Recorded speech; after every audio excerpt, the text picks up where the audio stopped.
सुस्वागतम विद्यार्थी मित्रो. इयत्ता 12वी भूगोल यामधील असणारं 4थं प्रकरण आपण अभ्यासतोय. त्या प्रकरणाचं नाव आहे प्राथमिक आर्थिक क्रिया. अशा प्राथमिक आर्थिक क्रियांमधील आपण काही क्रिया किंवा ज्या व्यवसाय आहेत प्राथमिक स्वरूपाचे, अशा व्यवसायांची माहिती आपण पाठीमागच्या असणाऱ्या व्हिडिओमध्ये पाहिलेली आहे.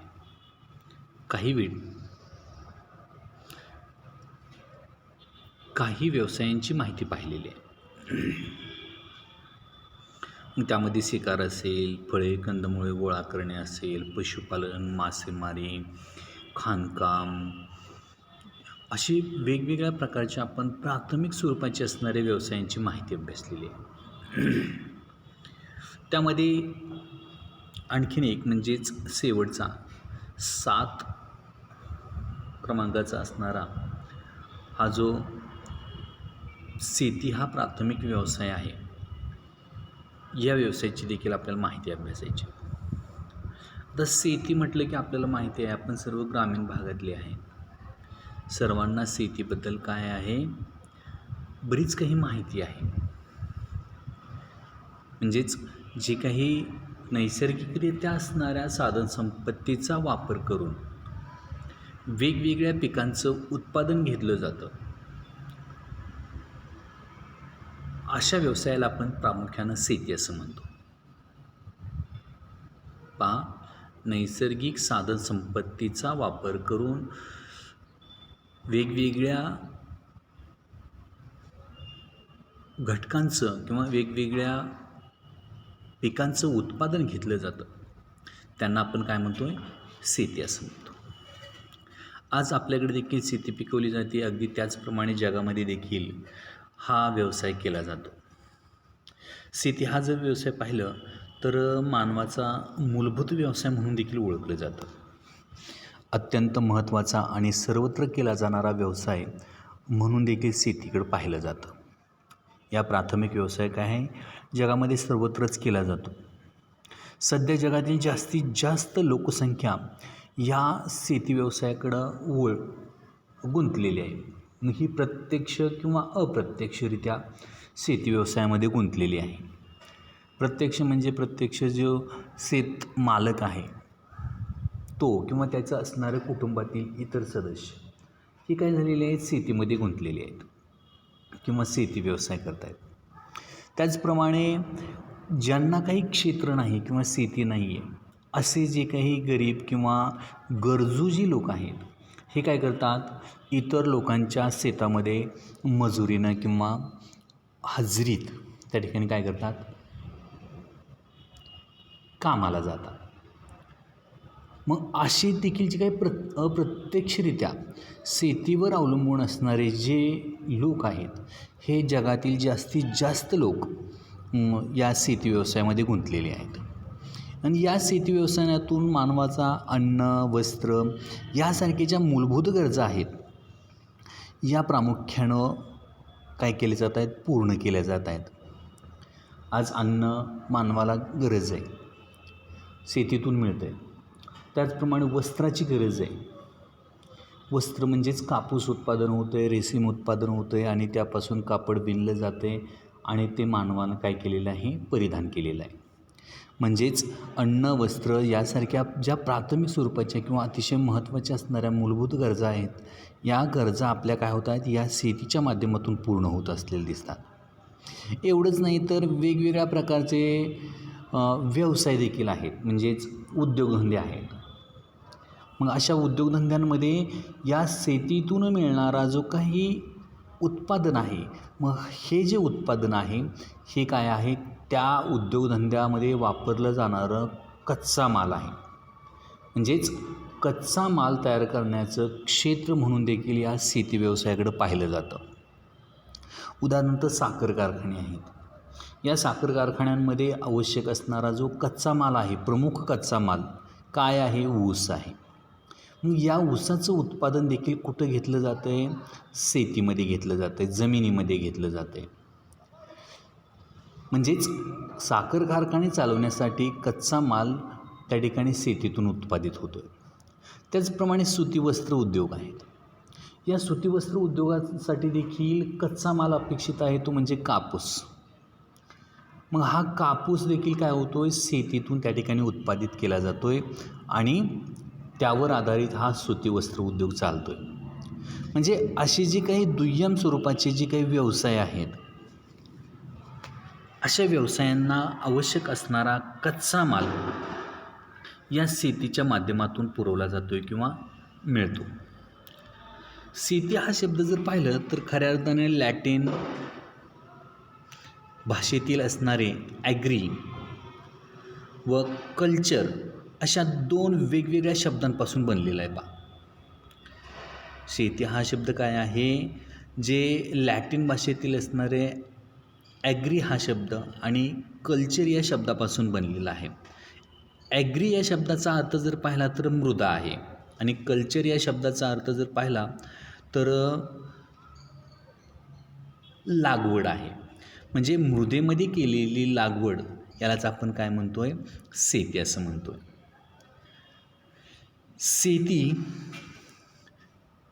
पिकांचे उत्पादन करण्यासाठी मोठ्या प्रमाणात मृदेची मशागत किंवा लागवड करण्याची जी कला आहे किंवा त्यालाच शास्त्र असं म्हटलं जातं आहे. म्हणजेच मृदेमध्ये लागवड करण्याची, मशागत करण्याची जी कला आहे, त्या कलेला त्या ठिकाणी काय म्हटलेलं आहे, शास्त्र असं म्हटलेलं आहे. जरी वरील व्याख्येचा किंवा मृदा मशागत या शब्दावर भर देण्यात आला असला तरी विस्तृत अर्थाने शेती व्यवसायात विविध पिके घेतली जातात. वेगवेगळ्या प्रकारची पिकं घेतली जातात, फळे घेतली जातात किंवा फळबागा केल्या जातात. त्याचप्रमाणे भाजीपाला पिकवला जातो. त्याचप्रमाणे वेगवेगळ्या प्रकारची असणारी फुलांची शेती केली जाते. यांच्या लागवडीबरोबरच त्या ठिकाणी काय केलं जातं आहे, या शेती व्यवसायाबरोबरच लहान मोठ्या स्वरूपात पशुपालन हा व्यवसाय देखील केला जातो. म्हणजेच शेती हा व्यवसाय केवळ शेती हीच केली जाते असं नाही, तर त्याच्याबरोबर काय होतो, पशुपालन हा व्यवसाय देखील केला जातो. शेती व्यवसायाचा उगम काळ जर पाहिलं तर आज निश्चितपणे सांगता येत नाही. नेमका आजच झालेला आहे, मागच्या 10 वर्षात झालेला आहे किंवा मागच्या काही शतकांमध्ये झालेला आहे असं नेमकं सांगता येत नाही. परंतु शास्त्रज्ञांच्या मते शेती व्यवसायाचा उगम काळ हा प्रामुख्याने इसवी सन 10,000 वर्षापूर्वीचा असल्याचे मानतात. आज जर पाहिलं, जे शास्त्रज्ञ आहेत, भूगोलतज्ञ आहेत किंवा यांचा जर विचार केला तर ते काय म्हणतात, शेती हा व्यवसाय प्रामुख्यानं 10,000 वर्षापूर्वी सुरू झालेला आहे. याच्या अगोदर त्या ठिकाणी पशुपालन हा व्यवसाय अस्तित्वात होता. शेती करण्या अगोदर मानवाने पशुपालन हा व्यवसाय केलेला आहे. त्यामुळेच या पहिल्या शेतक्रांतीनंतर आवश्यकतेनुसार मानव स्थिर जीवन जगू लागला. म्हणजेच मानवाने काय केलं, ज्यावेळेस शेती व्यवसाय सुरुवात केली, मग ती स्थलांतरित स्वरूपाची असो किंवा इतर वेगवेगळ्या प्रकारची असो, अशा या शेतीच्या व्यवसायामुळे काय मानव झाला, एका ठिकाणी स्थिरावला. असे मानले जाते की शेतीमुळे जगाचा विविध भागात मानवी संस्कृतीचा विकास झाला. मानवाच्या ज्या वेगवेगळ्या संस्कृती आहेत, या संस्कृत्यांचा खऱ्या अर्थाने विकास जर झाला असेल तर तो म्हणजेच शेती व्यवसायातून झालेला दिसतो. प्राचीन काळातील असणारी वेगवेगळ्या ज्या संस्कृती आहेत, म्हणजेच मेसोपोटोमिया नावाची संस्कृती, तेग्रीस नावाची, या मेसोपोटोमियामधील असणारी तेग्रीस, युफ्रॅटिस खोऱ्यात असणारी जी लोकसंख्या आहे किंवा लोक आहेत, त्यांना मेसोपोटोमिया नावाने ओळखलं जातं. त्याचप्रमाणे मॅक्सिको नावाची असणारी संस्कृती असेल, इजिप्त संस्कृती, मोहेंजोदडो व हडप्पा संस्कृती, त्याचप्रमाणे चीनमधील असणारी संस्कृती किंवा चिनी संस्कृती म्हणतो आपण, अशा वेगवेगळ्या संस्कृत्यांचा काय झालेला आहे, या शेती व्यवसायाबरोबरच विकास झालेला आहे. म्हणजेच शेतीमुळं मानव एका ठिकाणी स्थिरावला आणि त्यातून काय झालेलं आहे, या शेतीचा विकास झालेला आहे. जगाच्या विविध भागात जर पाहिलं तर शेती संरचना आणि लागवडीच्या पद्धतीमध्ये प्रादेशिक भिन्नता आढळते. आज जर जगामध्ये पाहिलं तर सर्व ठिकाणी सारख्या प्रकारची शेती केली जात नाही, सारख्या पद्धतीत त्याची लागवड केली जात नाही. म्हणजेच शेती करण्याची जी पद्धत आहे ही प्रदेशानुसार काय झालेली आहे, बदलत गेलेली आहे. याचे प्रमुख कारण म्हणजे शेतीवर असणारे पर्यावरणीय घटक व अलीकडील काळातील असणारे तंत्रज्ञानाचा विकास. यामुळं शेती करण्याच्या पद्धतीमध्ये काय झालेला आहे, बदल झालेला दिसतो. शेतीच्या विकासावर अनेक भौगोलिक, सामाजिक, आर्थिक घटकांचा प्रभाव पडत असतो. शेती जर करावायची असेल तर त्या ठिकाणी केवळ एकाच घटकाचा त्याच्यावरती परिणाम होतो असं नाही, तर वेगवेगळ्या घटकांचा परिणाम होतो. म्हणजेच भौगोलिक घटक असतील, सामाजिक घटक असतील व आर्थिक घटकांचा देखील या शेती व्यवसायावरती कमी अधिक प्रमाणात काय होत असतो, परिणाम होत असतो. म्हणूनच शेती हा मानवाचा महत्त्वाचा व्यवसाय असला तरी जगात सर्वत्र सारख्या प्रमाणात केला जात नाही आहे. सर्वत्र काय होतो आहे, त्याच्यामधील असणारा बदल दिसून येतो आहे. जगात विविध भागात विविध प्रकारचे उत्पादन घेतले जाते. शेतीवर प्रभाव टाकणाऱ्या प्रमुख भौगोलिक घटकांमध्ये हवामान, भूरचना, त्याचप्रमाणे मृदा यासारख्या घटकांचा त्याच्यावरती परिणाम होत असतो. त्याचप्रमाणे आर्थिक व सामाजिकदृष्ट्या जर पाहिलं तर श्रम असेल, भांडवल किंवा बाजारपेठ, वाहतूक, साठवणुकीच्या सोयी, सरकारी धोरणं, लोकसंख्या, मालकी हक्क इत्यादी अनेक घटकांचा या शेती व्यवसायावरती प्रभाव पडत असतो. आजही शेती हा सर्वत्र केला जाणारा व्यवसाय आहे. अंटार्क्टिका खंड वगळता जगातील सर्वच खंडांमध्ये कमी अधिक प्रमाणात वेगवेगळ्या प्रकारच्या शेती केल्या जातात किंवा शेती प्रकार पिकवला जातो.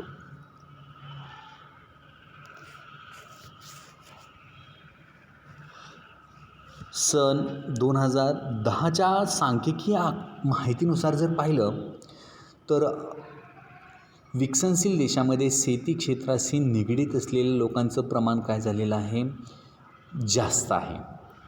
आज जर पाहिलं किंवा अलीकडल्या काळात अगदी 2010 सालचं जर आकडेवारी पाहिली तर काय सांगतो आहे आकडेवारी, जे विकसनशील देश आहेत या विकसनशील राष्ट्रांमध्ये किंवा देशांमध्ये शेती व्यवसायामध्ये गुंतलेल्या लोकांचं प्रमाण जास्त आहे. याच्या उलट जे विकसित राष्ट्र आहेत या विकसित राष्ट्रांमध्ये शेती व्यवसायामध्ये गुंतलेल्या लोकांचं प्रमाण कमी आहे. आफ्रिकेत आणि आशियात जास्त लोकसंख्या शेती या व्यवसायाशी निगडीत असलेली दिसते. म्हणजे जास्तीत जास्त लोक काय झालेले आहेत, शेती व्यवसायामध्ये गुंतलेले आहेत. मग त्याचप्रमाणे जे आशियातील असणारी जी विकसनशील बेटे आहेत या बेटांमध्ये देखील शेती ह्या व्यवसायामध्ये जास्तीत जास्त लोकसंख्या गुंतलेली आहे. ऑस्ट्रेलिया असेल, न्यूझीलँड असेल यासारख्या विकसित भागात शेती क्षेत्राशी निगडीत लोकसंख्येचे प्रमाण खूपच कमी आहे. जे काही विकसित राष्ट्र आहेत, उदाहरणार्थ न्यूझीलँड, ऑस्ट्रेलिया ही कशी आहेत, विकसित राष्ट्र आहेत.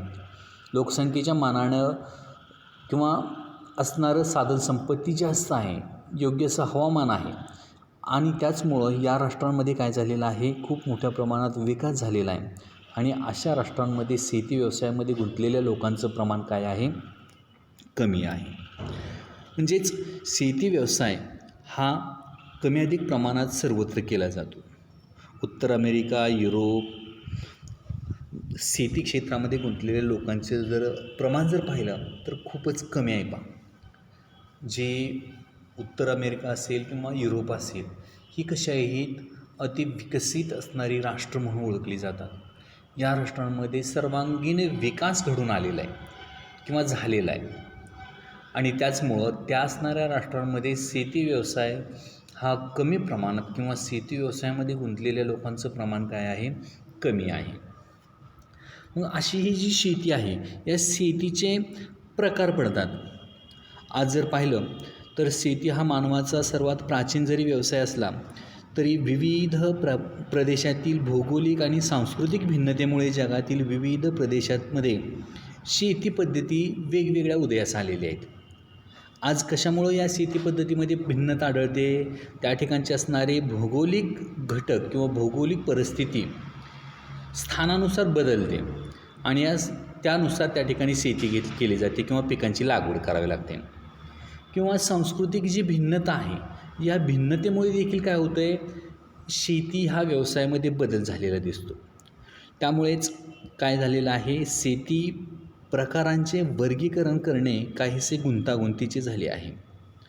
ही गुंतागुंत कमी करण्याकरिता शेतीच्या वैशिष्ट्यानुसार शेतीचे विविध प्रकार करता येऊ शकतात. आज आपण म्हणतोय शेती वेगवेगळ्या पद्धतीने केली जाते, वेगवेगळे शेतीचे प्रकार आहेत. मग या असणाऱ्या शेतीच्या वैशिष्ट्यानुसार त्या शेतीचे देखील काय झालेले आहेत, प्रकार आपल्याला करता येतात. सर्वसाधारणपणे आपल्याला पुढील प्रकारे शेतीचे प्रकार सांगता येतात. या शेती प्रकारामध्ये किंवा शेती या व्यवसायामध्ये प्रामुख्याने सखोल शेती आणि विस्तृत शेती असे प्रमुख 2 गटांमध्ये त्याचं वर्गीकरण केलं जातं. म्हणजेच शेती व्यवसाय करण्यासाठी काय केलं जातं आहे, 2 वेगवेगळ्या प्रकारामध्ये त्याचं वर्गीकरण करता येतं. त्यामधील असणारा पहिला आहे ते म्हणजेच सखोल शेती, ज्यामध्ये जमिनीचा सखोल वापर करून उपलब्ध जमिनीतून शेतकरी जास्तीत जास्त उत्पादन घेण्याचा प्रयत्न करतात. अशा शेतीला सखोल शेती असं म्हटलं जातं. जमिनीचा वापर जास्तीत जास्त करून, क्षेत्र जरी मर्यादित असेल तरी त्या असणाऱ्या जमिनीचा जास्तीत जास्त वापर केला जातो. जमिनीचा कस कमी होऊ नये यासाठी त्या ठिकाणी काय केलं जातं, मोठ्या प्रमाणात वारंवार सेंद्रिय खतं किंवा रासायनिक खतांचा वापर या शेतीमध्ये केला जातो, की जेणेकरून उत्पादन घटू नये, वाढावं या उद्देशानं या शेतीचा उपयोग केला जातो. या शेती प्रकारामध्ये शेतकरी आपल्या जे काही छोटं असणारं कुटुंब आहे आणि मर्यादित आकाराची असणारी भूमी यांच्या माध्यमातून काय करतो आहे, तो या शेतीतून श्रम किंवा भांडवल इतर शक्य त्या मार्गाचा जास्तीत जास्त वापर करून, म्हणजे स्वतः राबवून किंवा भांडवल काही गुंतवून काय करतो आहे, शक्य होईल त्या मार्गातून त्या असणाऱ्या प्रदेशामध्ये किंवा जमिनीमध्ये तो जास्तीत जास्त उत्पादन घेण्याचा प्रयत्न करतो. वाढत्या लोकसंख्येमुळे काय झालेलं आहे, सतत वाढणारी अन्नाची गरज किंवा मागणी पूर्ण करणे हाच या शेतीचा प्रमुख उद्देश असतो. त्यामुळे विविध प्रकारची शेती किंवा पिके, प्रामुख्यानं अन्नधान्याची पिके पिकवली जातात. आज या सखोल उदरनिर्वाहाच्या शेतीमध्ये जर पाहिलं तर प्रामुख्याने अन्नधान्याची पिकं जास्तीत जास्त घेतली जातात. सखोल शेती केली जात असलेल्या बहुतांशी प्रदेशात प्रामुख्यानं भात हे एकमेव पीक घेतलं जातं. आज जर पाहिलं तर जास्तीत जास्त भात या पिकाची लागवड केली जाते. म्हणजेच क्षेत्र मर्यादित आहे आणि या अशा मर्यादित असणाऱ्या क्षेत्रातून जास्तीत जास्त उत्पादन मिळावं या उद्देशाने काय केलं जातं आहे, भात हे पीक घेतलं जातं. त्यानंतर असणारा शेतीचा दुसरा प्रकार म्हणजेच विस्तृत शेती. या प्रकारात व्यापारी दृष्टिकोनातून व यंत्रसामुग्रीच्या साहाय्यानं काय केलं जातं, विस्तृत प्रमाणावर जमीन लागवडीखाली आणली जाते. म्हणजेच या शेतीचा मुख्य उद्देश काय आहे, त्या असणाऱ्या कुटुंबाच्या गरजा पूर्ण करणं हा नसून प्रामुख्यानं व्यापार करणं हा उद्देश असतो. जास्तीत जास्त उत्पन्न घ्यायचं आणि ते विकायचं आणि त्यापासून काय करायचं, व्यापार घडवून आणायचा, आर्थिक चलन मिळवायचं. मग हे कुठं घडतं, अशा प्रकारची शेती प्रामुख्यानं ज्या ठिकाणी लोकसंख्या कमी आहे, म्हणजेच लोकसंख्येची घनता कमी आहे, अशा प्रदेशामध्ये ही विस्तृत किंवा व्यापारी धान्य शेती केली जाते. अशा प्रकारची शेती ज्या ठिकाणी लोकसंख्या जास्त आहे अशा भागांमध्ये करता येत नाही किंवा केली जात नाही. म्हणजेच ज्या ठिकाणी लोकसंख्या कमी आहे अशा भागामध्ये विस्तृत व्यापारी धान्य शेती केली जाते. विस्तृत शेती म्हणजे कृषी यंत्राच्या साहाय्यानं मोठ्या आकाराच्या जमिनीवर केलेली शेती. ही शेती सर्वसाधारणपणे लोकसंख्येची कमी घनता व दरडोई जास्त भूधारणा ज्या ठिकाणी आहे अशा भागामध्ये ही शेती केली जाते. म्हणजे लोकसंख्येच्या मानाने त्या ठिकाणचं असणारं जमिनीचं जे क्षेत्र आहे हे क्षेत्र ज्यावेळेस जास्त असतं त्यावेळेस काय होतं, त्या असणाऱ्या जमिनीवरती किंवा त्या प्रदेशामध्ये हा विस्तृत शेतीचा प्रकार केला जातो किंवा विस्तृत शेती केली जाते. मजुरांची मर्यादित उपलब्धता आहे, त्याचप्रमाणे मजुरीचा जास्त दर आहे, त्याच बरोबर शेतीचा विस्तृत आकार. यामुळे काय होत असतं, मोठ्या प्रमाणात यांत्रिकीकरण झालेलं दिसून येतं. म्हणजे यंत्राच्या साहाय्यानं शेतीतील असणारी सर्वच कामं केली जातात.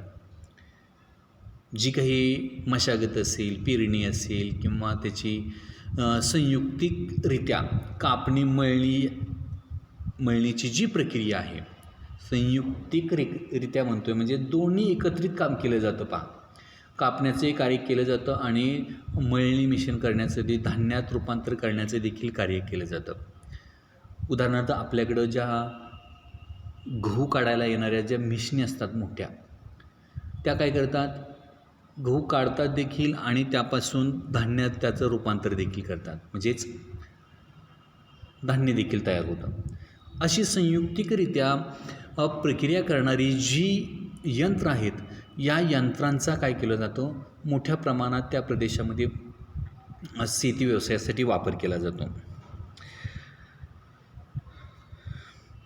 या असणाऱ्या उत्पन्नातील जास्तीत जास्त भाग हा जे उत्पादन झालेलं आहे त्या उत्पादनाचा जास्तीत जास्त भाग काय केला जातो, आंतरराष्ट्रीय बाजार, स्थानिक बाजारपेठेत किंवा आंतरराष्ट्रीय बाजारपेठेमध्ये विकला जातो.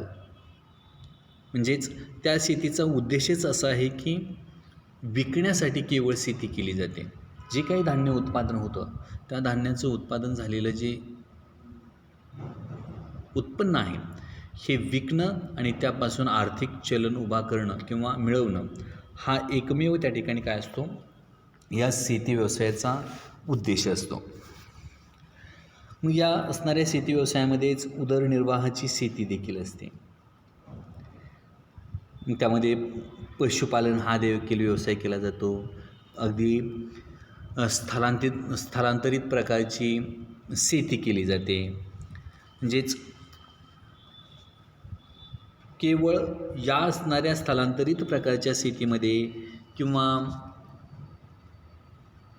सखोल उदरनिर्वाहाच्या शेतीमध्ये मानवाची उदरनिर्वाहाची गरज पूर्ण करणं किंवा मानवाच्या ज्या इतर गरजा आहेत या गरजा पूर्ण करणं हा एकमेव त्या ठिकाणी कारण असतं.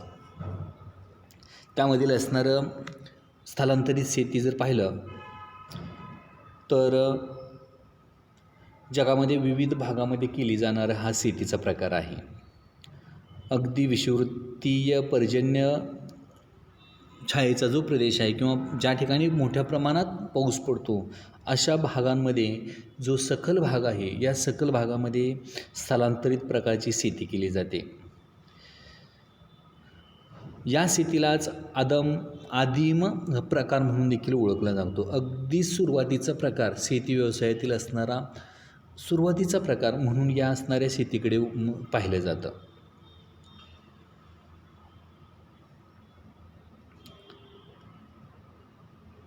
या शेतीतील असणारी मानवाने अन्नधान्याच्या पिकाच्या केलेला एक पहिला प्रयत्न म्हणून या शेतीकडे पाहिलं जातं. आज शेतीच्या सुरुवातीपासून जर पाहिलं तर अनेक बदल झालेले आहेत. तरीही आज हा मूळ स्वरूपात शेती व्यवसाय काही ठिकाणी आदिवासी जमाती करत असलेले आपल्याला पाहायला मिळतं. मग ही शेती कशी केली जाते, प्रामुख्यानं सपाट असा वनातील असणारा सपाट प्रदेश निवडला जातो. मग अशा निवडलेल्या भागामधील असणारी ज्या काही वनस्पती असतील किंवा जे काही गवत असेल किंवा इतर ज्या काही वनस्पती आहेत या तोडल्या जातात, काढल्या जातात आणि त्या वाळल्यानंतर ते पेटवून दिले जातात. पेटवून दिलेली जी काही राख आहे तीच मातीमध्ये मिसळली जाते आणि त्या असणाऱ्या शेतीमध्ये पीक घेतलं जातं. अगदी 2-3 वर्ष त्या ठिकाणी पिकं घेतली जातात. त्या पिकांना कोणत्याही प्रकारचं पाणी दिलं जात नाही किंवा वर खतं टाकली जात नाहीत. अगदी नैसर्गिकरित्या ती क्रिया सुरू असते.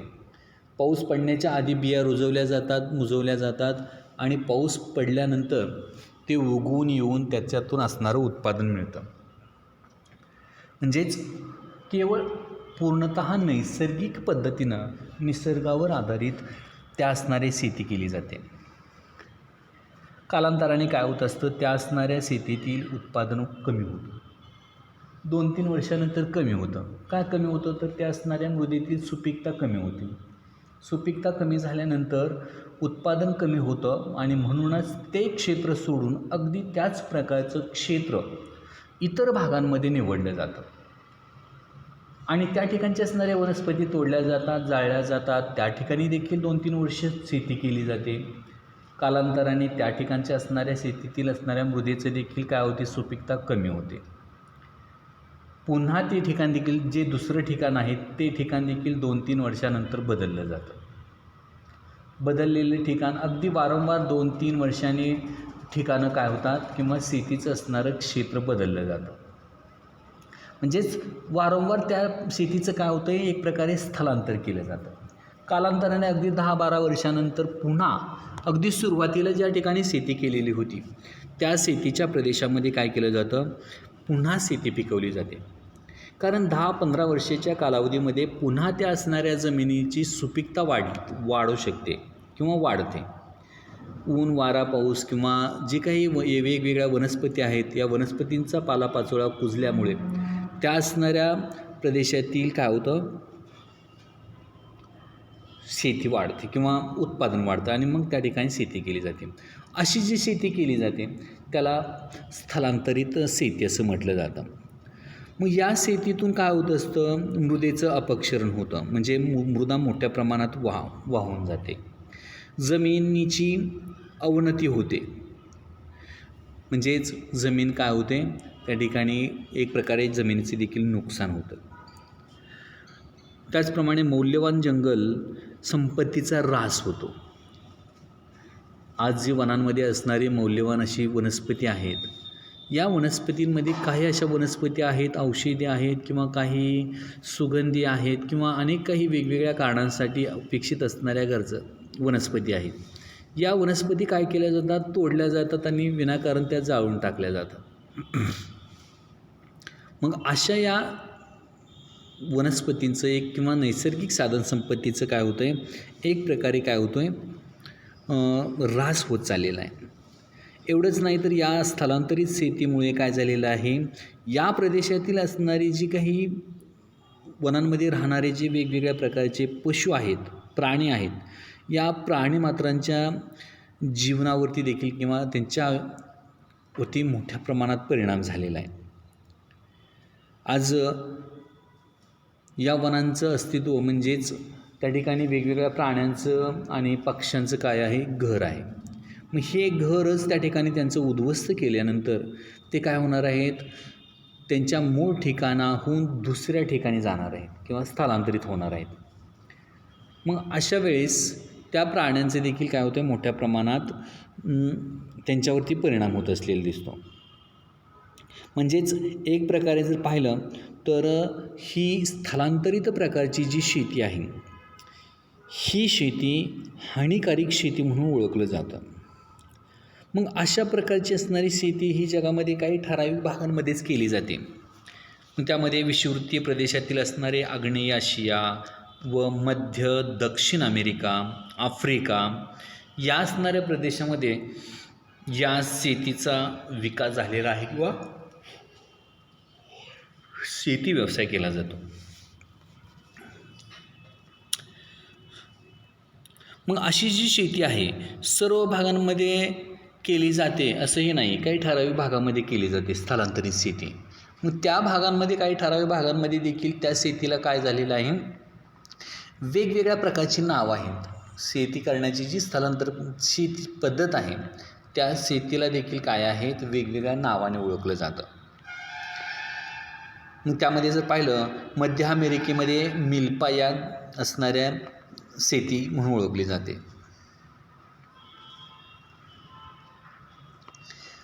व्हेनेझुएलामध्ये कोन्को या नावाने ओळखली जाते. ब्राझीलमध्ये रोका, कांगोमध्ये मसोले, श्रीलंकेमध्ये चेना, व्हिएतनाममध्ये रे, मलेशियामध्ये लडांग, इंडोनेशियामध्ये हुमाह, फिलिपाईन्समध्ये कैंगिन, म्यानमारमध्ये टवांग्या, थायलंडमध्ये तमराई. म्हणजे वेगवेगळ्या भागांमध्ये वेगवेगळ्या देशांमध्ये वेगवेगळ्या प्रकारची शेती किंवा त्याला वेगवेगळ्या नावाने ओळखलं जातं. या स्थलांतरित शेतीची वैशिष्ट्ये जर पाहिली तर काय आहेत, प्रामुख्याने पर्वतीय उतारावर व जंगल प्रदेशामध्ये ही शेती केली जाते. जंगल कटाई करून म्हणजेच वनस्पतींची कटाई करून जाळून शिल्लक राहिलेले राख त्याच मृदेमध्ये मिसळली जाते आणि त्या ठिकाणी शेती केली जाते. शेतीचा आकार लहान असतो, अगदी 0.5 ते 1 हेक्टरपर्यंत या शेतीचा आकार असतो. म्हणजे जी स्थलांतरित प्रकारची शेती आहे या शेतीचा आकार किती आहे, अगदी 0.5 म्हणजेच 5 गुंठ्यापासून ते 1 हेक्टरपर्यंत एवढ्या क्षेत्रामध्ये ही स्थलांतरित शेती केली जाते. मग या असणाऱ्या शेतीमध्ये जे काही शेती व्यवसाय करण्यासाठी आवश्यक असणारी जी अवजार आहेत किंवा ही अवजार जर पाहिली तर काठी किंवा फावडे किंवा दगडी इतर हात्यारी यांच्या साहाय्याने ही शेती केली जाते. शेतीची सर्व कामं जी आहेत ही मानवी श्रमातून हाताने केली जातात. त्याचप्रमाणे या शेती प्रकारात जमिनीचा पिकांखालील कालावधी अल्प असून पडीक कालावधी दीर्घ असतो. म्हणजेच पीक कमी कालावधीसाठी असतं, खूप कमी वेळात 2, 3, 4 महिन्यामध्ये पीक निघून जातं. म्हणजे 4 महिने पीक असतं आणि 6 महिने 8 महिने काय असतो, तो असणारा जमिनीचा भाग मोकळा असतो. म्हणजे त्याचा जास्तीत जास्त काळ कसा आहे, विश्रांतीचा आहे. त्याचप्रमाणे या असणाऱ्या स्थलांतरित शेतीबरोबरच मानव काय करतो आहे, शिकार करणं, मासेमारी करणं किंवा जंगलातील असणारी फळे कंदमुळे गोळा करणे, ह्या व्यवसायांची देखील किंवा अशा प्रकारचे व्यवसाय देखील काय करतो आहे, मानव त्या ठिकाणी करत असलेला दिसतो. म्हणजेच वेगवेगळ्या प्रकारची शेती या ठिकाणी करत असलेली दिसतात. त्याचप्रमाणे सखोल उदरनिर्वाहाची शेती हा दुसरा प्रकार सांगता येतो. या शेतीमध्ये जर पाहिलं, जगातील बहुतांशी भागात थोड्याफार प्रमाणात शेतकरी समुदायातून शेती केली जाते. सखोल उदरनिर्वाहाची शेती प्रकारामध्ये शेती सखोल पद्धतीने केली जाऊन त्यातील स्वतःचा व स्वतःच्या कुटुंबियाच्या ज्या काही वेगवेगळ्या गरजा आहेत त्या गरजा पूर्ण करण्याच्या उद्देशानं सखोल उदरनिर्वाहाची शेती केली जाते. मग या शेतीबरोबरच पशुपालन हा व्यवसाय देखील केला जातो. या शेतीतील ची जर वैशिष्ट्य पाहिली, सखोल उदरनिर्वाहाच्या शेतीची वैशिष्ट्ये जर पाहिली तर प्रामुख्यानं शेतीचा खूप लहान आकार असतो. किती, अगदी 0.5 ते 1.25 हेक्टर म्हणजेच 1 हेक्टर किंवा 1.5 हेक्टरपर्यंत त्या ठिकाणी काय असतं, त्या असणाऱ्या जमिनीचा आकार असतो. या असणाऱ्या शेतीतून देखील घेतले जाणारं उत्पादन काय असतं, केवळ मानवास त्या असणाऱ्या कुटुंबाच्या गरजा पूर्ण करण्याच्या उद्देशानं ही सखोल उदरनिर्वाहाची शेती केली जाते. त्याचप्रमाणे याचं वैशिष्ट्य आणखीन सांगता येतं की जमिनीची सखोल लागवड. जी काही जमीन आहे या जमिनीमध्ये वारंवार पीक घेतले जातं किंवा अगदी वर्षातून 2-3 पिकं घेतली जातात. कोणत्याही प्रकारची विश्रांती दिली जात नाही. आज जर पाहिलं तर विश्रांती आपण कशासाठी देतो शेतीला, की त्या शेतीचा कस कमी होऊ नये किंवा टिकून राहावा आणि किंवा कमी झालेला आहे म्हणून आपण काय करतो, शेतीला विश्रांती देतो. परंतु या ठिकाणच्या सखोल उदरनिर्वाहाच्या शेतीमध्ये शेतीचा आकार लहान असतो. शेतीच्या आकाराच्या तुलनेत त्यावर अवलंबून असणाऱ्या लोकसंख्येचं प्रमाण जास्त असतं. मग त्या लोकांच्या गरजा पूर्ण करण्यासाठी या शेतीतून कमी क्षेत्रातून जास्तीत जास्त उत्पादन घ्यावं लागतं. मग यासाठी काय केलं जातं, जी काही वेगवेगळ्या प्रकारची रासायनिक खतं असतील किंवा सेंद्रिय खतं असतील किंवा जंतुनाशक असतील, यांच्या मदतीनं काय केलं जातं, जास्तीत जास्त कमी क्षेत्रातून जास्तीत जास्त उत्पादन घेण्याचा प्रयत्न केला जातो. त्याचप्रमाणे आणखीन आपल्याला असं उद्देश सांगता येईल की उदरनिर्वाहाचं स्वरूप असतं. यातून मोठ्या प्रमाणात विक्री करून किंवा स्वतः पैसा मिळवणं हा उद्देश नसतो. तर काय उद्देश आहे त्याचा, केवळ स्वतःच्या कुटुंबाचं अन्नाची गरज भागवणं किंवा अन्नाबरोबरच इतर लहान सहान असणाऱ्या ज्या काही त्याच्या गरजा आहेत, या गरजा पूर्ण करणं हा प्रामुख्यानं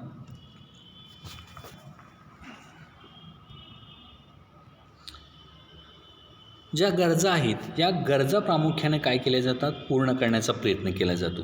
आणि त्यातून जे काही शिल्लक राहिलेलं उत्पादन आहे ते स्थानिक बाजारपेठेमध्ये विकलं जातं. म्हणजेच याचं स्वरूप कसं आहे, केवळ उदरनिर्वाहाचं स्वरूप आहे. त्याचप्रमाणे स्थायी स्वरूपाची शेती असते पहा. म्हणजेच अगदी पिढ्यानपिढ्या त्या ठिकाणी शेती केली जाते. अगदी आजोबा पणजोबा किंवा त्यापेक्षा पाठीमागच्या कालावधीपासून ही शेती व्यवसाय केला जातो. म्हणजेच पारंपरिक पद्धतीनं किंवा अगदी वर्षानुवर्षे त्या ठिकाणी एकाच क्षेत्रावरती शेती केली जाते. क्षेत्र बदललं जात नाही. त्याचप्रमाणे प्रति हेक्टरी मिळणारं उत्पादन आहे ते उत्पादन जास्त असतं. कारण क्षेत्र कमी आहे, परंतु त्या असणाऱ्या क्षेत्रातून काय केलं जातं, रासायनिक त्याचप्रमाणे सेंद्रिय घटकांची त्या ठिकाणी पूर्तता करून किंवा वेगवेगळ्या कीटकनाशकांची फवारणी करून जास्तीत जास्त उत्पादन घेण्याचा प्रयत्न केला जातो. त्याचप्रमाणे या शेतीमध्ये जी शेती केली जाते ती मानवी श्रमातून किंवा प्राण्यांच्या वापरातून केली जाते. प्राण्यांचं आणि मानवाच्या मदतीनं ही शेती व्यवसाय केला जातो. आज देखील आपल्याकडं पहा, अगदी जे लहान शेतकरी आहेत, ह्या लहान शेतकऱ्यांकडं आज देखील बैल आहेत किंवा बैलांच्या साहाय्यानं शेती केली जाते. त्याचप्रमाणे मानवाच्या कष्ट किंवा मानवी श्रमातून शेती केली जाते. म्हणजेच शेती व्यवसायामध्ये बैल, रेडे यासारख्या प्राण्यांचा देखील काय केला जातो, वापर केला जातो. त्याचप्रमाणे मानवाचा उपयोग केला जातो आहे. म्हणजेच प्रामुख्यानं मानवी श्रमातून व प्राण्यांच्या सहश्रमातून शेती व्यवसाय केला जातो. त्याचप्रमाणे अन्नधान्यांच्या पिकांना वर्चस्व असतं पहा. आज या शेती व्यवसायामध्ये जर पाहिलं, उदरनिर्वाहाची जी शेती आहे, अगदी प्राथमिक स्वरूपाची केली जाणारी जी शेती आहे, या शेतीला किंवा व्यवसायामध्ये काय आहे तर अन्नधान्यांच्या पिकांना जास्त महत्त्व दिलं जातं. मग ती कोणत्याही प्रकारची असो, तांदूळ असेल किंवा मका असेल, गहू, कडधान्य, तृणधान्य किंवा भाजीपाला, अशी जी काही वेगवेगळ्या प्रकारची पिकं आहेत, या पिकांची त्या ठिकाणी काय केलं जातं, मोठ्या प्रमाणात लागवड केली जाते किंवा उत्पादन घेतलं जातं. म्हणजे अशा प्रकारे सखोल उदरनिर्वाहाच्या शेतीमध्ये त्याचं काय केलं जातं, माहिती घेतली जाते. अशा प्रकारची शेती आशिया खंडातील असणारे जे मोसमी हवामानाचे प्रदेश आहेत, अशा मोसमी हवामानाच्या प्रदेशामध्ये ही शेती केली जाते. या शेतीबरोबरच काही प्रमाणात पशुपालन हा व्यवसाय देखील केला जातो.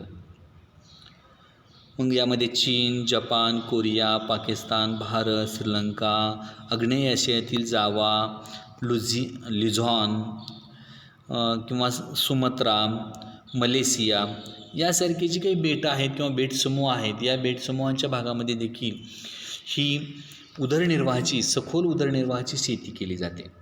प्रामुख्याने या प्रदेशात काही भागामध्ये एकपीक पद्धत म्हणजेच भात या पिकाची लागवड केली जाते.